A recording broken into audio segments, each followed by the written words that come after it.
할렐루야. 1월 22일 토요일 새벽 기도를 시작하도록 하겠습니다. 사도신경으로 우리의 신앙을 고백하시겠습니다. 나는 전능하신 아버지 하나님 천지의 창조주를 믿습니다. 나는 그의 유일하신 아들 우리 주 예수 그리스도를 믿습니다. 그는 성령으로 잉태되어 동정녀 마리아에게서 나시고 본디오 빌라도에게 고난을 받아 십자가에 못 박혀 죽으시고 장사된 지 사흘 만에 죽은 자 가운데서 다시 살아나셨으며 하늘에 오르시어 전능하신 아버지 하나님 우편에 앉아 계시다가 거기로부터 살아있는 자와 죽은 자를 심판하러 오십니다.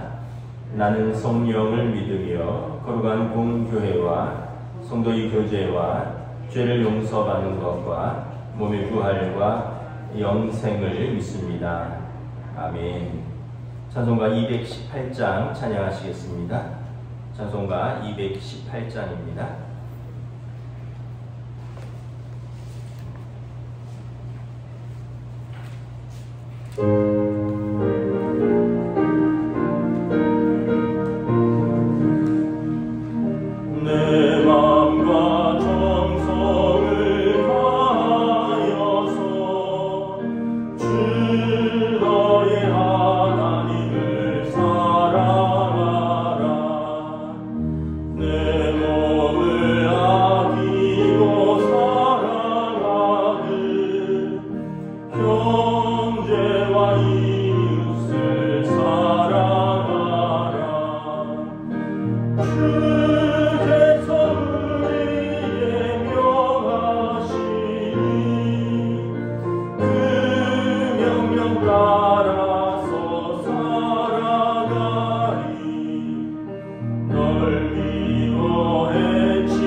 신약성경 누가복음 6장 27절에서 36절까지 말씀입니다.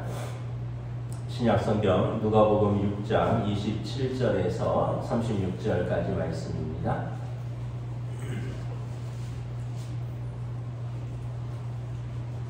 다 찾으신 줄 알고 저와 여러분들이 한 절씩 교도하겠습니다. 누가복음 6장 27절에서 36절입니다. 그러나 나는 너희 듣는 자에게 내가 이르노니 너희 원수를 사랑하며 너희를 미워하는 자를 선대하며 너희를 저주하는 자를 위하여 축복하며 너희를 모욕하는 자를 위하여 기도하라. 너의 이뺨을 치는 자에게 젖뺨도 돌려대며 내 겉옷을 빼앗는 자에게 속옷도 거절하지 말라. 내게 구하는 자에게 주며 내 것을 가져가는 자에게 다시 달라 하지 말며 남에게 대접을 받고자 하는 대로 너희도 남을 대접하라. 너희가 만일 너희를 사랑하는 자만을 사랑하면 칭찬받을 것이 무엇이냐? 죄인들도 사랑하는 자는 사랑하느니라. 너희가 만일 선대하는 자만을 선대하면 칭찬받을 것이 무엇이냐? 죄인들도 이렇게 하느니라. 너희가 받기를 바라고 사람들에게 구워주면 칭찬받을 것이 무엇이냐? 죄인들도 그만큼 받고자 하여 죄인에게 구워주느니라. 오직 너희는 원수를 사랑하고 선대하며 아무것도 바라지 말고 구워주라. 그리하면 너희 상이 클 것이요 또 지극히 좀 붙인 이의 아들이 되리니 그는 은혜를 모르는 자와 악한 자에게도 인자하시니라. 너희 아버지의 자비하심 같이 너희도 자비로운 자가 되라. 아멘. 할렐루야. 네, 오늘 토요 새벽 기도에 나오신 여러분들 주님의 이름으로 환영하고 축복합니다. 우리 아침이지만 한번 서로 인사하겠습니다. 한 주간 평안하셨습니까?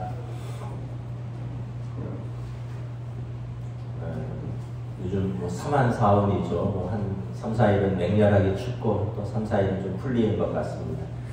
조금 날씨가 풀리는 것 같죠. 오늘 말씀은 우리가 하나님의 자녀로서 서로 사랑하자라는 말씀입니다. 먼저 우리 오늘 보면 27절, 29절, 우리 27절부터 29절 우리 다시 한번 함께 합독하겠습니다.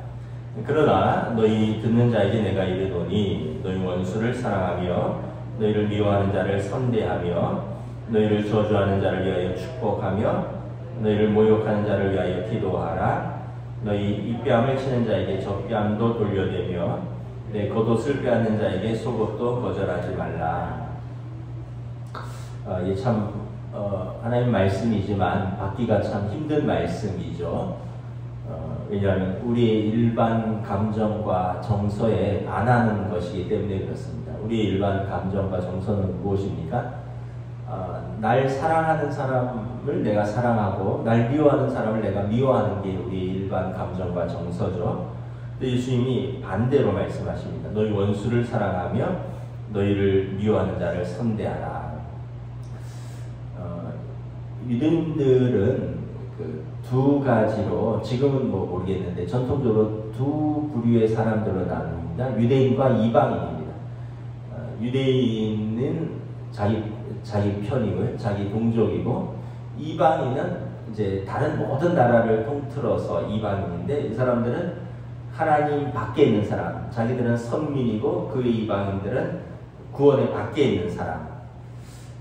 그런데 이제 이렇게 구분하게 된 데에는 또 나름대로의 이유가 있습니다. 오랜 역사 속에서 이웃 나라들의 침공을 받았기 때문에 그렇습니다. 애굽에서 노예 생활했죠. 또 가나안 정착 생활하면서 블레셋에 오랫동안 고통을 받았습니다. 이후에 아시리아라든가 또 바벨론, 페르시아, 또 그리스, 로마 이런 식으로 돌아가면서 강대국에 의해서 그 땅이 계속해서 침략을 받았기 때문에 이방인들에 대해서 좋은 감정을 가질 수가 없는 거죠. 지금도 여러분 마찬가지죠. 이스라엘은 어떻게 보면 참 별로 중요하지 않은 나라 같은데, 거기가 이 지중해를 사이에 두고 아시아와 유럽 그리고 아프리카를 이렇게 통과하는 한 중요한 지점입니다. 그러다 보니까 이제 강대국들이 꼭 이스라엘을 점령할 때 다른 쪽으로 나아갈 발판을 마련을 하는 거죠. 지금도 보면 이제 요단강을 두고 요르단하고 이제 분쟁 중에 있고요. 또 북쪽으로는 또 시리아랑 분쟁 중에 있고, 남쪽으로는 여전히 가자 지구를 두고 이집트와 분쟁을 벌이고 있습니다. 그러니까 계속해서 과거에서부터 현대까지 뭐 6번인가 7번 전쟁을 해서 시리아에서는 골란 공원을 빼앗았고 이집트에서는 가자 지구를 빼앗았고 뭐 이러면서 그 영토 분쟁, 물 분쟁으로 계속 분쟁 중에 있는 거죠. 그리고 더 넓게 보면 아랍 22개 연맹과 이스라엘의 단독으로 맞서 싸우는 것입니다. 이제 창세기로 쭉 거슬러 올라가면 아브라함의 자손 이삭과 하갈에게서 난 이제 이스마엘의 후손의 싸움입니다. 그 다음에 좀 더 내려가면 이삭의 아들 이제 에서와 야곱의 후손의 싸움들입니다. 이런 식으로 해서 어떻게 보면 뿌리는 하나인데 이제 본처의 아들, 약속의 아들이냐, 또 첩의 아들, 이제 그 약속의 아들이 아니냐, 뭐 이런 것으로 인해서 이제 갈라지고 이제 계속해서 이제 분쟁을 하는 것이죠. 그러다 보니까 원수는 미워해야 될 대상이고, 이제 자기 편은, 자기 민족은 사랑해야 될 대상이죠. 뭐 우리 민족도 크게 별반 다르지 않죠. 우리도 요즘 뭐 외국인 노동자들이 많이 들어와 있고, 또 어떤 면에서 보면 중국에서 온 교포라든가 세터민이라든가 뭐 이런 같은 동포인데도 또 여러 뿌리가 다른 분들이 있잖아요. 그럼 우리도 마음속에 피부색이 다르면 조금 피부색이 우리랑 가깝다거나 또는 뭐 백인에 가까우면 약간 호감을 가지고 우리보다 피부색이 좀 톤이 어둡거나 아니면 외모가 좀 더 우리랑 완전히 구별되는 가난한 나라에서 왔거나, 또 어떤 면에서 보면 억양이 뭐 북한 쪽에 가깝거나 뭐 중국 쪽에 가깝거나 이러면 우리도 마음속에 그렇게 어떻게 보면 약간 어색하고, 더 나아가서는 그 사람들에 대해서 편견과 선입견을 가지고 대하는 경우가 많죠. 요즘 또 뭐 대선 시즌인데 뭐 정치권은 원래 오래전부터 영남과 호남을 또 갈라놓고 이용을 했던 것이죠. 그러니까 우리나라도 보면 오랜 침공의 역사, 또 정치권의 그런 편가르기 역사 때문에 우리도 뭐 우리가 남이가 뭐 밀리면 죽는다, 뭉쳐야지 산다, 이런 의식들이 아직도 있다는 것이죠. 그러다 보니까 삶에서 온유함을 잃어버렸습니다. 내 편은 무조건 감싸주고 상대방 편은 이제 무조건 죽이기가 되는 것이죠. 근데 오늘 성경에서 예수님은 말씀하죠. 27절에 너희 원수를 사랑하며 너희를 미워하는 자를 선대하며, 28절에 너희를 저주하는 자를 축복하며 너희를 모욕하는 자를 위하여 기도하라. 너희 입뺨을 치는 자에게 젖뺨도 돌려대며 내 겉옷을 빼앗은 자에게 속옷도 거절하지 말라. 근본적인 것은 뭐냐면 너희는 좀 달라야 된다는 것입니다. 일반적인 감정과 정서를 세상 사람들이 가지는 그런 것과 너희는 달라야 된다는 것입니다. 오히려 너희에게 손해를 입힌 사람들, 너희가 볼 때 자격 없는 사람들, 또 더 나아가서 너희를 미워하는 사람들까지 사랑할 수 있어야 된다. 선으로 악을 이기라라는 것입니다. 근데 이게 쉽지 않죠. 그럼 어떻게 해야 됩니까? 우리 28절 우리 함께 읽도록 하겠습니다. 28절입니다. 시작. 너희를 저주하는 자를 위하여 축복하며 너희를 모욕하는 자를 위하여 기도하라. 뭐 하라고요? 기도하라. 우리가 맨정신으로는 이게 할 수 없다라는 것입니다. 그런데 기도하면 사랑의 하나님께서 이러한 마음을 부어주신다라는 것입니다. 여러분, 기도하면 막 미워했던 사람이 어느 순간 불쌍해집니다. 그래, 저 사람이나 나나 다 불쌍한 사람들인데 저 사람도 살려고 하다 보니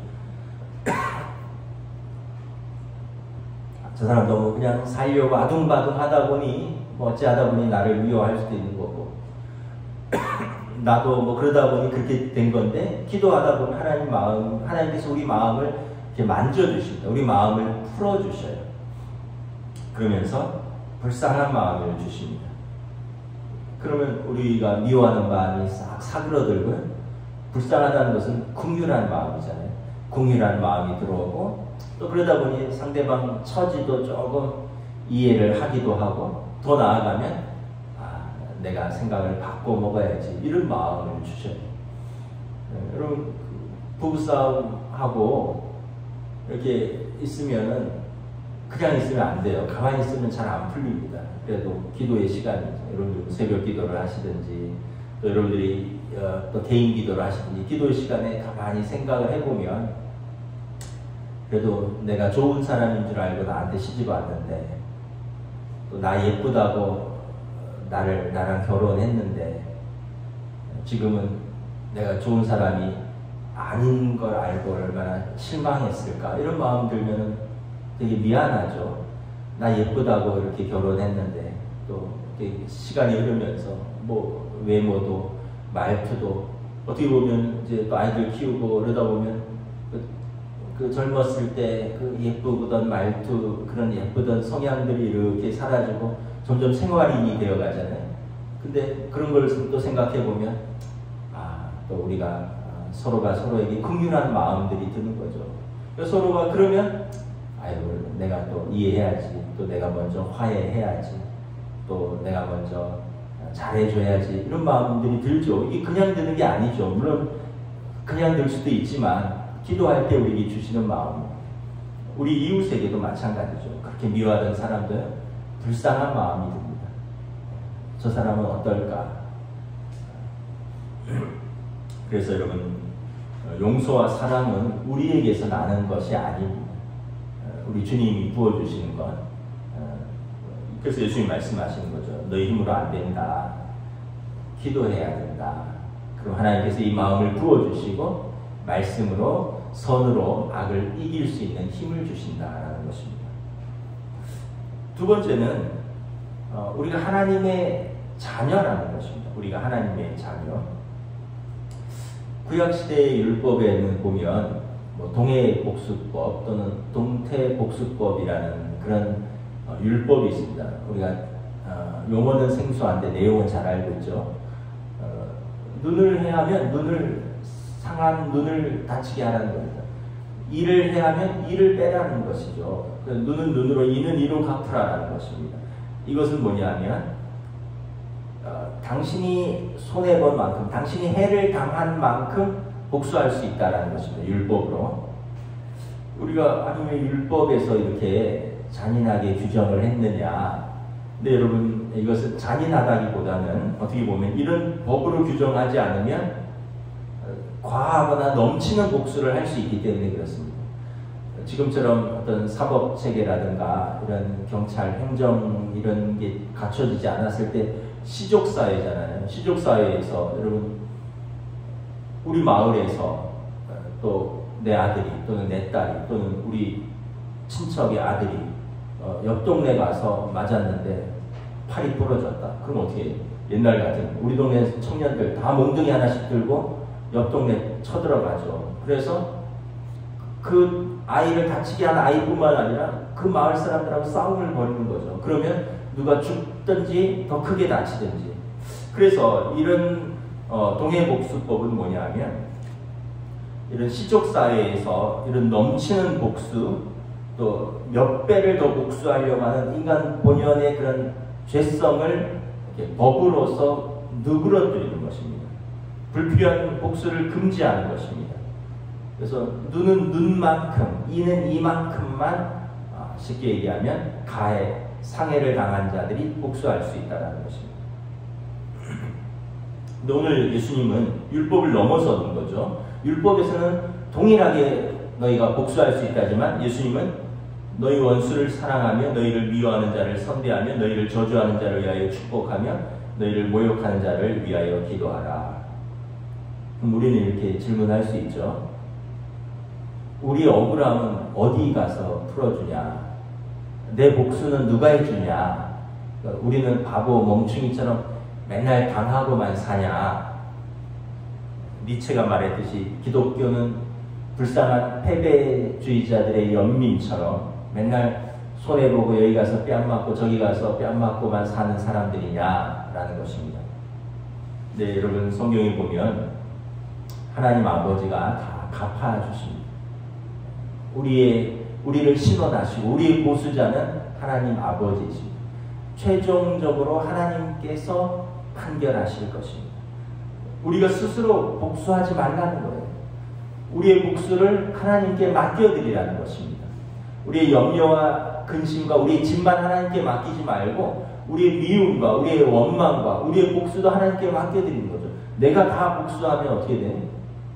나도 똑같은 사람 되죠. 하나님께 책망받는 것입니다. 가끔 이렇게 뉴스 같은 데를 보면 사람들이 참 왜 그럴까 이런 생각을 합니다. 뭐 예를 들면 운전하다가 상대방 차가 나를 화나게 했다고 나를 시비 걸었다고. 그러고 차 세우고 시비 걸고 그러다가 폭행하고 또는 술 마시다가 화가 난다고 때리고 몰로 휘두르고 그 어떻게 돼? 전과자 되는 거죠. 자기 인생에 그 잠깐의 분노를 참지 못해서 폭행 또는 특수폭행 이런 전과자가 되는 거예요. 잠깐만 우리 마음속에 잠깐만 생각을 해보면 되는데 잠깐만 생각을 해보면 저 사람한테 저런 욕을 하면 저 사람 얼굴을 다음에 볼 수 있을까? 잠깐만 생각을 하면 되거든요. 근데 이게 감정이 막 북받치면 잠깐 생각하는 걸 절제를 못하는 거예요.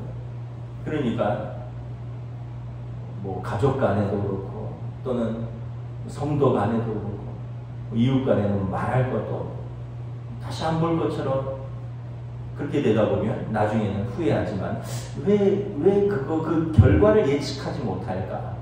왜 그런 결과를 예측하지 못하고 우리가 서로가 서로에게 감정을 다 풀어놓고 분노를 다 풀어놓고 더 나아가서 폭력을 행사하고 이런 것들이죠.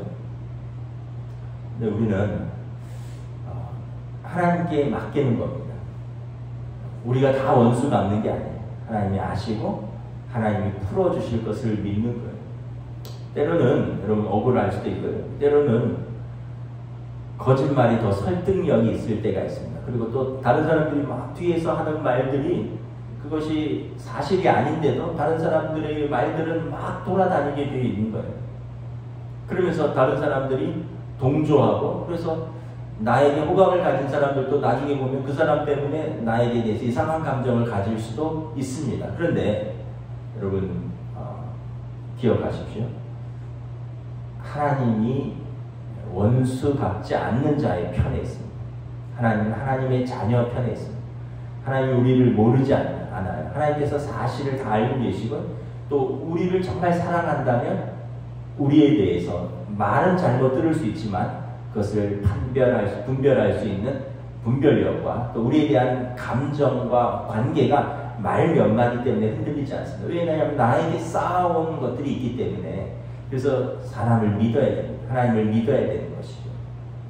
로마서 12장 19절 말씀입니다. 내 사랑하는 자들아 너희가 친히 원수를 갚지 말고 하나님이 진노하시며 맡기라. 기록되었을 때 원수 갚는 것이 내게 있으니 내가 갚으리라. 주께서 말씀하십니다. 원수 갚는 것이 누구에게 있다고요? 주께 있다. 주께서 갚으시리라. 이 말씀이 참 위로가 됩니다. 그렇구나. 우리 하나님이 아시는구나. 우리 하나님이 보시는구나. 하나님께서 내 사정을 아시고 갚아주시는구나. 그러면 그 말씀을 우리가 붙들면 마음이 편해져요. 아직 손해보지 잠깐 억울하지 하나님이 아시는데 하나님이 갚아주실 것인데 하나님이 해결해 주실 것인데 왜냐하면 우리는 말씀을 붙드는 거죠. 우리는 하나님의 자녀이기 때문에 그런 것입니다. 또한 여러분 우리가 용서받은 죄인이라는 것을 기억해야 됩니다. 마태복음 18장에 베드로가 예수님께 묻죠. 주여 형제가 내게 죄를 범하면 몇 번이나 용서하여 주리까? 7번까지 하리까? 예수님께서 말씀하시되 내가 이르노니 7번뿐 아니라 70번까지 70번씩 할지니라. 그래서 예수님이 한 가지 비유를 드셨죠. 어떤 사람이 한 임금에게 1만 달란트를 빚졌습니다. 1만 달란트는 가치를 셀 수 없습니다. 예를 들면 쉽게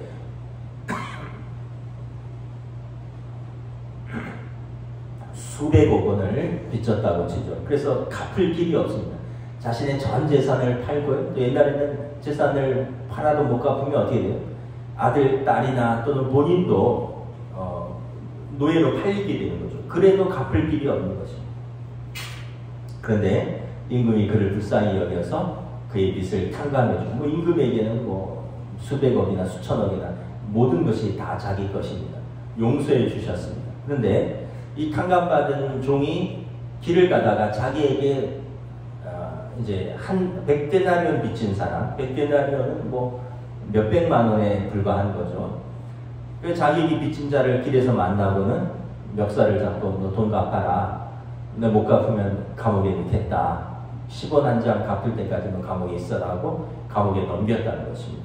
이걸 보고 이웃이 민망히 여겨서 임금에게 고해 바쳤죠.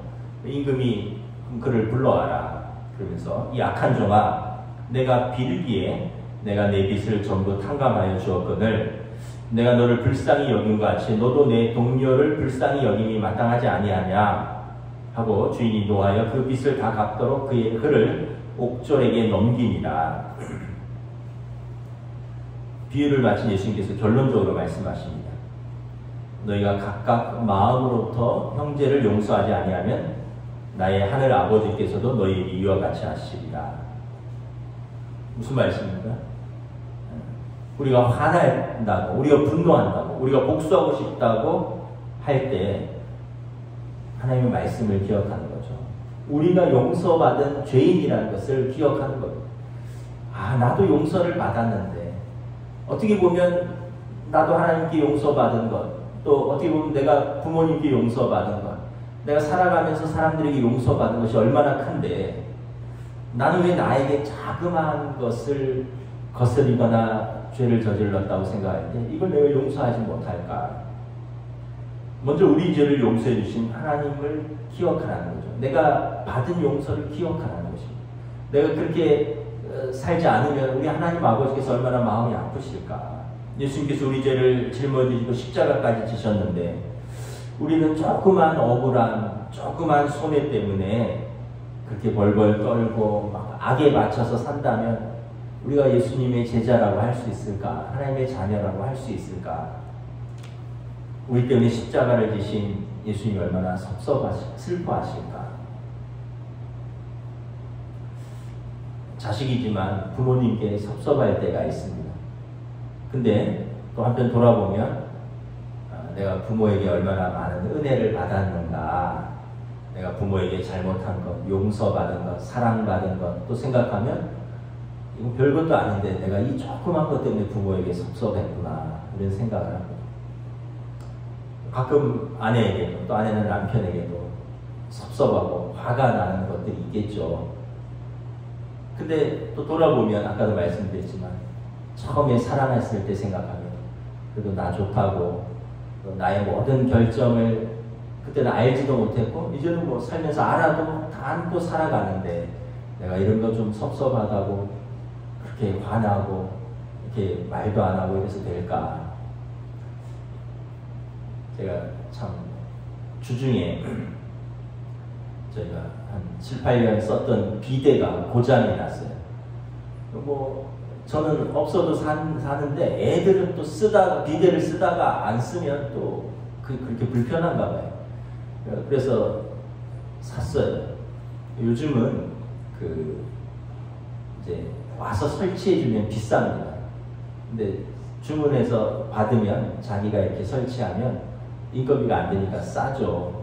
그래서 예전에 잘 기억이 안 나는데 30몇만 원 주고 산 것 같은데 그냥 주문하면 10몇만 원 사고 이게 조립을 하면 돼요.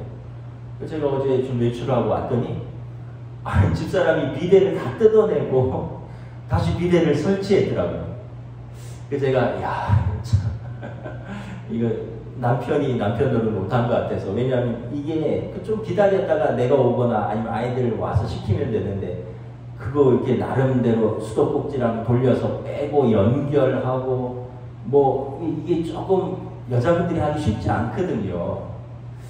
그래서 제가 참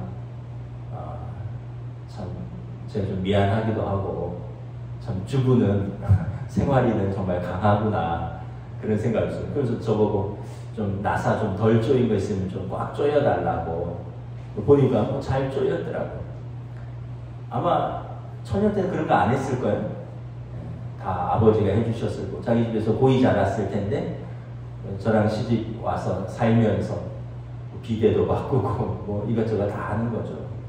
그렇게 보면 여러분 우리가 그렇게 섭섭할 일도 없어요. 다 서로가 서로에게 희생하면서 사는 거죠. 서로가 서로를 위해서 수고하는데 또 이걸 또 마땅히 여기면서 사는 거죠. 이게 뭐 가족이죠. 아이들에게도 분노할 때가 있습니다. 이렇게 사랑해 주는데 나를 이렇게 실망시키다니, 이런 살다 보면 또 아이들 키우다 보면 이런 마음이 들 때가 있고 막 섭섭하고 화가 날 때가 있죠.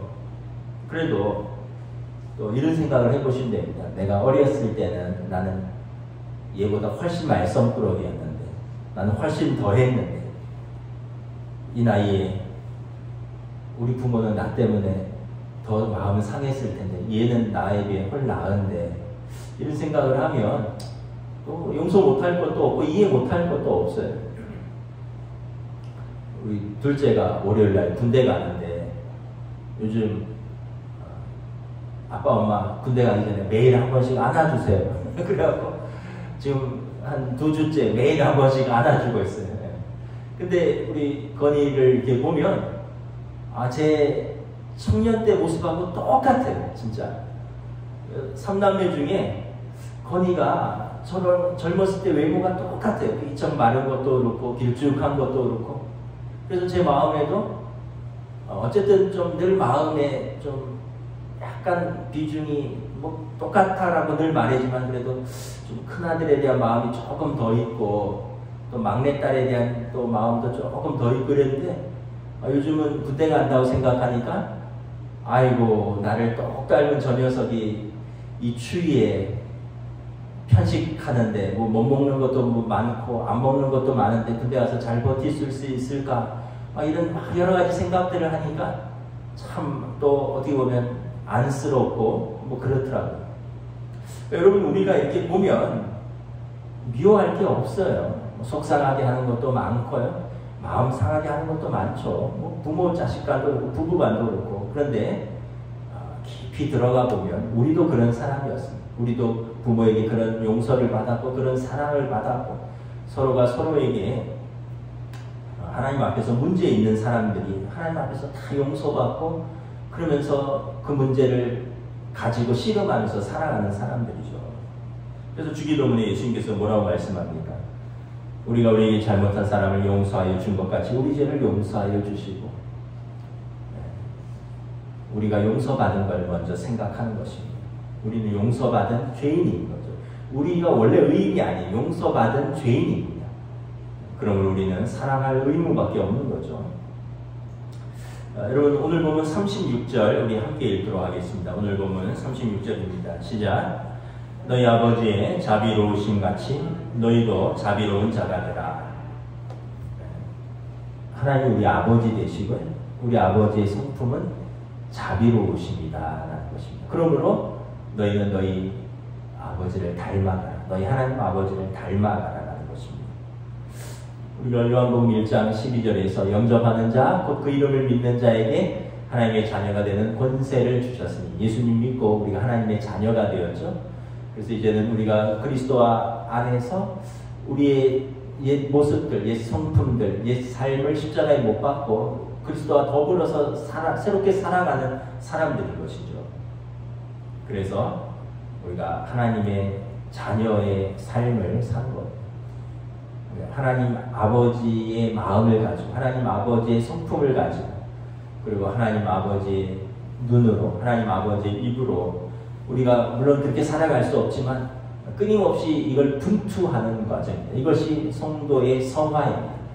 우리가 포기하지 않고 여러분 망가지는 건 한순간이에요. 계속 버려두면 계속 망가집니다. 망가질 수 있지만 다시 시작하는 거죠. 안 되지 이렇게 하면 안 되지 이런 마음으로 다시 믿음으로 세우는 것입니다. 다시 말씀으로 세우는 것입니다. 에이 확 망가졌으니까 그냥 포기하고 더 망가져버리니까 그게 아니라 어느 부분에서 실수하고 어느 부분에서 넘어지고 어느 부분에서 망가졌지만 그래도 이렇게 하면 안 되지. 늘 그걸 생각해야 돼요. 그래도 내가 목사인데 그래도 내가 성도인데 그래도 내가 아버지인데 그래도 내가 엄마인데 이런 마음을 가지고 다시 일으켜 세우는 것입니다. 하나님께서 우리를 이렇게 사랑해 주셨고 또 너희도 그 아버지를 닮아서 서로 사랑하라라는 것입니다. 오늘 보면 누가복음 6장 32절 33절 말씀입니다. 너희가 만일 너희를 사랑하는 자만 사랑하면 칭찬받을 것이 무엇이냐? 죄인들도 사랑하는 자는 사랑하느니라. 너희가 만일 선대하는 자만을 선대하면 칭찬받을 것이 무엇이냐? 죄인들도 이렇게 하느니라. 그러므로 너희 아버지의 자비로우신 같이 너희도 자비로운 자가 되라. 여러분, 하나님 아버지가 우리에게 자비를 베푸셨으니 우리도 우리에게 주신 사람들에게 은혜를 베풀고 자비를 베풀고, 또 여러분 마태복음 5장 9절에 예수님께서 화평케 하는 자는 복이 있나니 그들이 하나님의 아들이라 일컬음을 받을 것이요. 우리가 속한 공동체에서 내가 함께 사는 사람들과 자비를 베풀고 은혜를 베풀고 화평케 하여 하나님의 아들, 딸로서 살아가시는 저와 여러분 되시기를 주님의 이름으로 축복합니다. 기도하겠습니다. 하나님 은혜를 감사합니다. 어떻게 살다 보면 세상이 각박하고 또 우리 마음도 각박해지고 그러면서 관계들이 깨어지고 주님 주신 마음들을 잃어버리고 주님 주신 은혜들을 우리가 엎어버리는 때가 많이 있습니다. 그래서 오늘 말씀해 보면 이를 위해서 너희가 기도하라 말씀합니다. 또한 너희도 용서받은 죄인이라는 것을 기억하라. 그리고 너희가 하나님 아버지의 자녀인 것을 기억하라 말씀하셨습니다. 세상은 그렇지 아니할진대 우리가 하나님의 자녀로서 하나님의 아들, 딸로서 우리가 값없이 용서받고 은혜받은 것을 기억하고 또 기도하면서 우리에게 주신 사람들을 사랑하고 섬기며 또 우리가 풍성하고 아름다운 관계로 살아나갈 수 있도록 저희들의 가정 속에 또 저희들의 교회에서 저희들의 일터에서 또 성령님 주장하여 주시고 인도하여 주시옵소서. 2022년 새해에 우리 가정이 더욱더 사랑으로 풍성해지고 우리 교회가 더욱더 은혜로 풍성해지고 새로워질 수 있도록 주여 역사하여 주시옵소서. 감사를 드리오며 우리 주 예수 그리스도 이름으로 기도드리옵나이다. 아멘. 하늘에 계신 우리 아버지, 아버지의 이름을 거룩하게 하시며 아버지의 나라가 오게 하시며 아버지의 뜻이 하늘에서와 같이 땅에서도 이루어지게 하소서. 오늘 우리 일용할 양식을 주시고 우리가 우리에게 잘못한 사람을 용서하여 준 것 같이 우리 죄를 용서하여 주시고 우리를 시험에 빠지지 않게 하시고 악에서 구하소서. 나라와 권능과 영광이 영원히 아버지의 것입니다. 아멘.